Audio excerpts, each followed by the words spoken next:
Pirituba também, aqui, nasci em Pirituba, um orgulho disso, sim. Por onde eu vou, conto essa história, porque acho que é uma história de realidade, né? Não é um conto de fada, assim, né?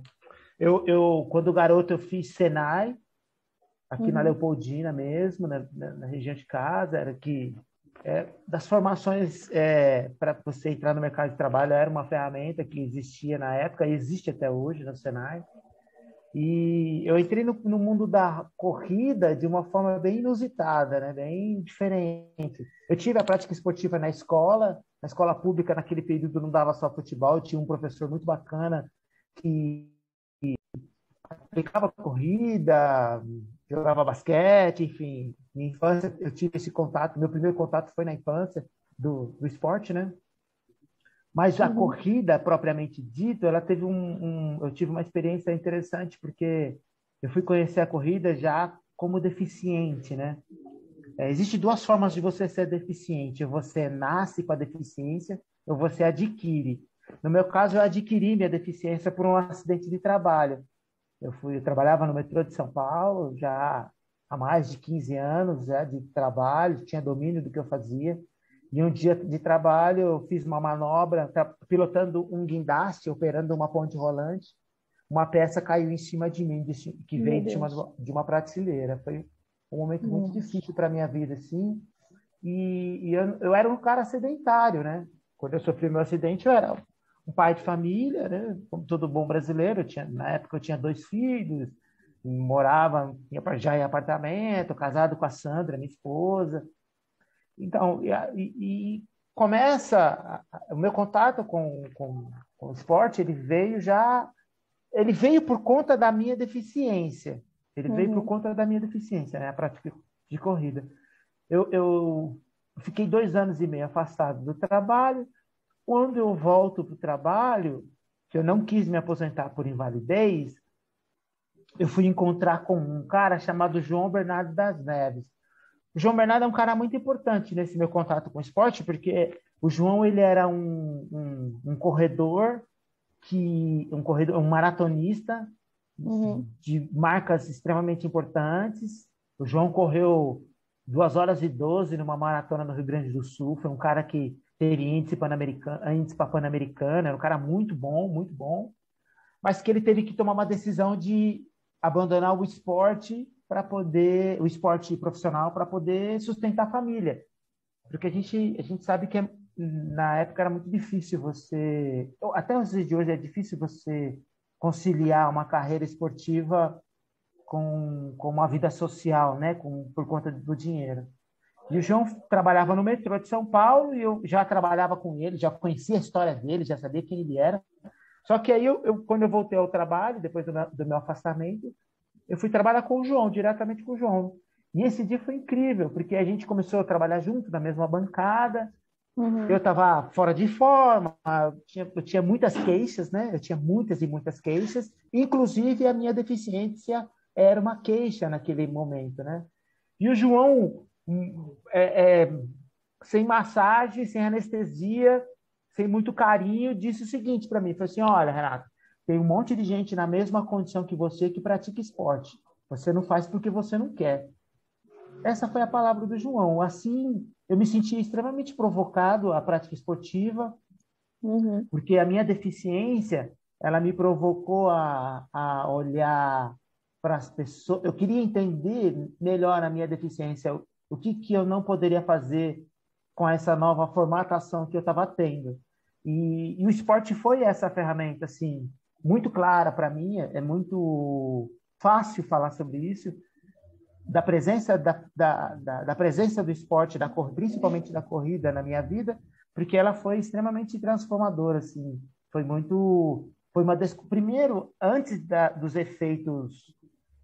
efeitos físicos que a corrida causou sobre a minha vida, ela teve a corrida teve a capacidade de transformar a minha capacidade de olhar a minha deficiência e a deficiência das outras pessoas também, né?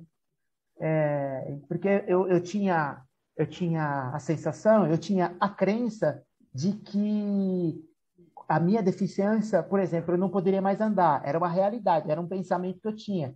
Tanto é que quando eu perdi minha perna, a primeira coisa que eu fiz foi trocar meu carro por um carro automático adaptado para a minha Uhum. realidade.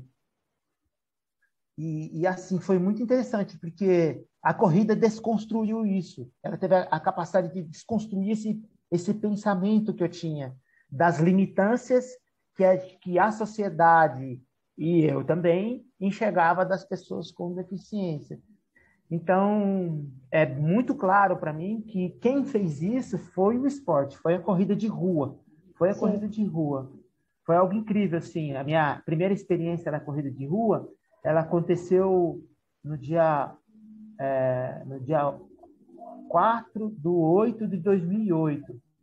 Eu sei a data porque, além de ter marcado muito, foi uma corrida que a Nike patrocinou e era uma corrida que ia acontecer em todo o mundo. No mundo todo, em alguma capital, todo mundo ia estar correndo. E esse meu amigo João Bernardo me convidou para essa corrida, porque lá na cidade universitária, que é pertinho aqui de casa, ia acontecer uns treinamentos para essa corrida, 2, 3 meses antes. E eu fui com a Uhum. minha família nesse treinamento e eu fiquei impressionado com aquela vibe da corrida, todo mundo ali bem envolvido, sim. Eu fui para aquele lugar com a intenção de conhecer o trabalho, de conhecer o que ia acontecer, e eu acabei fazendo uma caminhada um pouco mais apertada ali, e eu falei assim, meu, eu vou participar disso aqui. E eu me Sim. preparei para a corrida e foi muito louco, assim, eu agradeço demais aquele dia, porque aquele dia foi cirúrgico, assim, foi muito cirúrgico. Eu tive o start e falei assim, mano, eu quero isso para minha vida. Eu posso fazer isso. Eu posso fazer. Mesmo na condição que eu me encontro, eu consigo fazer. E foi bárbaro, assim, foi contaminante para mim. Foi bem incrível. Eu sou muito feliz, sou muito grato por aquele dia e Sim. grato pelo João também, que foi um grande amigo, um grande parceiro por ter me proporcionado essa experiência, assim. Legal. E assim, aí você teve toda a sua, começou a conhecer a corrida, de fato, e quando você percebeu que você ia chegar a competir a nível mundial e participar de uma Olimpíadas, Ah, uma Paralimpíadas, como foi esse, tá, agora não é mais um hobby, agora é de verdade, eu sou um atleta. Quando cara, você percebeu isso e como foi o seu preparo para isso? demorou um pouco, assim, cara, demorou um pouco, porque a corrida, ela despertou em mim várias potencialidades e habilidades, né? Que eu Uhum. não enxergava em mim mesmo, né? A capacidade de sonhar, a capacidade de construir um plano, a capacidade de estabelecer novas metas, a capacidade de ser resiliente, a capacidade de enfrentar os obstáculos quando ele aparece, a capacidade criativa quando não tem solução, pensar de uma forma fora da caixa. Todas essas habilidades a corrida me proporcionou. E para eu chegar no mundo de alta performance, levou um bom tempo.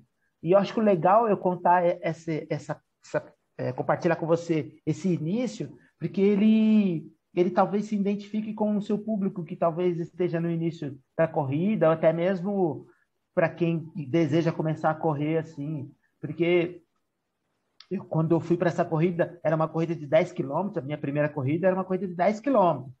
E eu tinha condições de correr 3 quilômetros. Eu tinha certeza que dali eu não passaria. E o João Uhum. foi muito prático também. Faz o seguinte, ó, vai até onde você dá e depois você volta. E quando eu cheguei no terceiro quilômetro, fazendo aquele estágio primário, assim, de toda pessoa que corre, quer correr, caminhar, fazendo essa alternância, eu passei no terceiro quilômetro que na minha imaginação era o meu limite, eu consegui chegar lá. Quando eu cheguei no quinto quilômetro, eu estava super cansado, mas eu tive um start, sabe aquelas vozes internas? Pô, vai que você consegue. E eu chego, pô, você chegou na metade do caminho, você vai desistir para quê? E eu termino o 10º quilômetro muito feliz, assim, realizado. A partir Uhum. dali, eu criei um próximo objetivo, que era São Silvestre daquele ano. Abusado pra caramba, já achava que eu poderia, como todo bom início de corredor, acha que pode ganhar o mundo, né? Eu falei, não, vou correr a São Silvestre. E o João foi muito inteligente. Falei assim, então tá bom, nós vamos construir um plano e você vai seguir esse passo a passo até o final.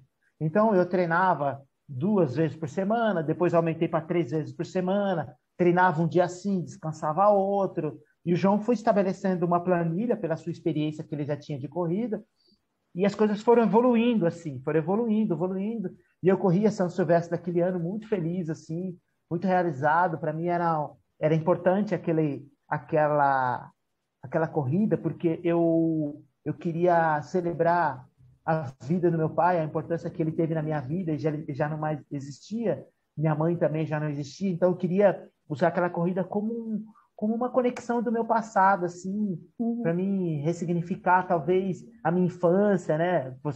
Com certeza você não viu isso, mas antigamente a Silvestre ela era de madrugada, então na Ah, virada do ano, então todos nós que temos aí na casa dos 50 anos passávamos o final, a virada do ano grudado na televisão para poder ver aquela corrida. E uhum. eu queria de alguma forma celebrar a minha família, assim, né? Por tudo que estava acontecendo comigo e tal. Então foi muito. Eu fui, talvez os combustíveis que me conduziram foram mais importantes do que o próprio caminho, assim, sabe? Eu sempre procurei estabelecer objetivos pessoais, mas também coletivos, que eu trouxesse pessoas junto comigo, né? Uhum. Meus filhos, minha esposa, então todo esse processo foi longe. E eu fui, pô, me apaixonei, então todo final de semana eu corria. Em 2010 eu tive a felicidade de ter um encontro assim, maravilhoso com o meu treinador Daniel Biscola, que é o treinador do SESI. Eu já tinha a prática de corrida, já estava muito feliz, eu estava realizado, eu já tinha feito 2 meias maratonas, eu tinha feito a meia Uhum. maratona internacional do Rio de Janeiro, no ano de 2010, e nesse mesmo ano eu tinha feito a meia maratona de Santiago do Chile, porque eu tinha como meta para mim, pessoal, me preparar para uma maratona, era o que eu queria fazer, eu queria correr uma maratona. Então, assim começa meu desafio. Meu objetivo começou desse jeito. E quando eu encontro o Daniel, meu treinador, ele, ele me chamou para fazer um teste no SESI. O SESI São Paulo estava montando uma equipe paralímpica e já existia um Uhum. atleta paralímpico na equipe. Já existia o SESI já tinha um atleta paralímpico, que é o Marco Aurélio, mas eles queriam montar uma equipe maior. E ele me encontrou no Troféu Brasil de Atletismo. Eu estava de férias do metrô e fui lá assistir as competições, né? Mais por recreação mesmo, para me aproximar um pouco mais do meu sonho, daquilo que eu desejava. E o esporte paralímpico ele era muito não é restrito, ele era pouco divulgado, né? Na época, em 2010, você não encontrava com facilidade informações, tem dificuldade de saber onde que esse povo se reunia, clube, essas coisas. Hoje já está muito mais fácil, assim. E assim começa a minha jornada. Em 2010 eu entro no SESI, começo a treinar no alto performance. Eu saio da rua, né? Eu começo a Uhum. treinar provas de velocidade, eu abandono a rua e começo a correr provas de velocidade. Quando eu entro nas provas de velocidade, eu começo a perceber um pouco de habilidade para aquilo, entende? Começo a ver que tem um Sim. pouquinho de talento, que eu tinha. As marcas começaram a mostrar isso para mim, porque eu entrei meio que na curtição, assim, eu entrei meio para curtir o lugar, né? Para conhecer gente nova. Esse era meu objetivo. E eu Uhum. começo a viver aquele ambiente bem legal, bem bacana, assim, com a galera, uma equipe muito bacana, com várias pessoas com múltiplas com vários tipos de deficiências da minha, assim. E eu fui tomando conta. Quando em 2015 eu tocava as 2 carreiras, né, como eletricista de manutenção e atleta do SESI, eu tocava as 2 carreiras, eu consegui organizar minhas agendas para poder fazer as 2 coisas, né? Quando em 2015 o treinador reuniu todos os atletas e falou as possibilidades de vaga. Foi só aí que Uhum. eu na verdade, fui ter a percepção de que eu poderia viver isso, assim. em 2015. Então, eu fiquei aí uns 5 anos no esporte de rendimento de alta performance. Eu comecei em 2008, então demorou um pouco para eu ter essa percepção de que eu poderia ir, conquistar uma vaga na Paralimpíada, assim, que aquilo não era só uma viagem, era muito difícil, era muito Uhum, duro, assim, era muito desafiador, né? Eu tive que fazer um monte de coisa para poder sim. melhorar a minha performance e tal. Mas só naquele momento que eu tive essa percepção real mesmo de que eu poderia ser um atleta paralímpico, né? Uhum. É muito louco porque é muito louco porque eu estou falando com você, minha memória vai ativando a memória. Vai viajando. Você vai viajando. Eu comecei a circular o mundo em 2011 para 2012, quando eu fiz minha primeira viagem internacional. Eu fui para Argentina, né? Foi uma viagem bem bacana. Meu dinheiro dava para pagar, e eu fui. Só que em 2014, 2014, 2013 ou 2014, surgiu uma viagem para a gente fazer que eram duas competições, assim, era, era Tunísia, na África. A gente ia para Tunísia, vai ser o Open da Tunísia, na cidade de Tunis, e depois nós iríamos para Berlim, na Alemanha. Hum. E eu não tinha dinheiro para ir. Eu sempre procurei não, não comprometer a minha renda familiar, assim, entendeu? Sim. E eu compartilhando com as pessoas, eu conheci um empresário. Eu conheci um empresário, ele vendia energia elétrica. Eu nem sabia que existia isso. Nossa, Mas, nem eu. juro, o cara vendia energia elétrica. Fomos marcamos uma reunião, fui no escritório do cara, contei toda a minha história, levei um projeto para ele, falei assim, olha, eu quero viajar a tal lugar, eu não tenho condições de fazer essa viagem, é importante para minha carreira e tal. Não, você é sensacional, gostei de você, fica tranquilo que eu vou te patrocinar. Eu saí da reunião muito feliz, assim, falei, já era, vou fazer Uhum. essa competição, né? Vou fazer essa competição, o cara vai pagar as passagens aéreas, porque a ideia, eu fui lá para pedir as passagens aéreas para ele. Cara, passou, eu fui assim com uns 3 meses de antecedência, assim. Primeiro mês, nada. Segundo mês, mandei mensagem, não respondeu. Terceiro mês, nada. Liguei para quem me enviou, cara, vamos falar com ele. Faltando um mês e meio para a coisa, nada, nada, Ixi. nada. Aí eu falei assim, cara, eu tenho muita dificuldade de voltar para trás, sabe? Uhum. Tenho uma dificuldade de recuar, assim, sabe? Acreditando naquele sonho. Falei assim, peguei o cartão de crédito e dividi em 10 vezes. E É. fui, assim. Fui. Fui porque era o meu sonho, não era o sonho dele, entendeu? É. Era o Uhum. meu sonho, né? Então a gente, diante dessa vida que a gente vive, a gente precisa acreditar no nosso sonho, é pessoal, né? Às vezes Sim. quem está em volta não bota muita fé na gente, não acredita que a gente seja capaz, talvez não Uhum. acredita que a gente tenha condições de fazer aquilo, mas a gente tem que acreditar naquilo, nos nossos sonhos. E os sonhos são muito. É óbvio que ninguém sonha sozinho, sempre vai ter gente com você, mas as palavras negativas, as palavras de pessoas que talvez não estão acreditando nisso, elas não podem interferir esse seu desejo, desde que ele seja honesto, seja justo, né? Então Uhum. é assim, a minha carreira começa dessa forma, assim, desse jeito, bem truculento, bem do Bem brabo inesperada. mesmo. É, é, é. Muito bom, muito bom.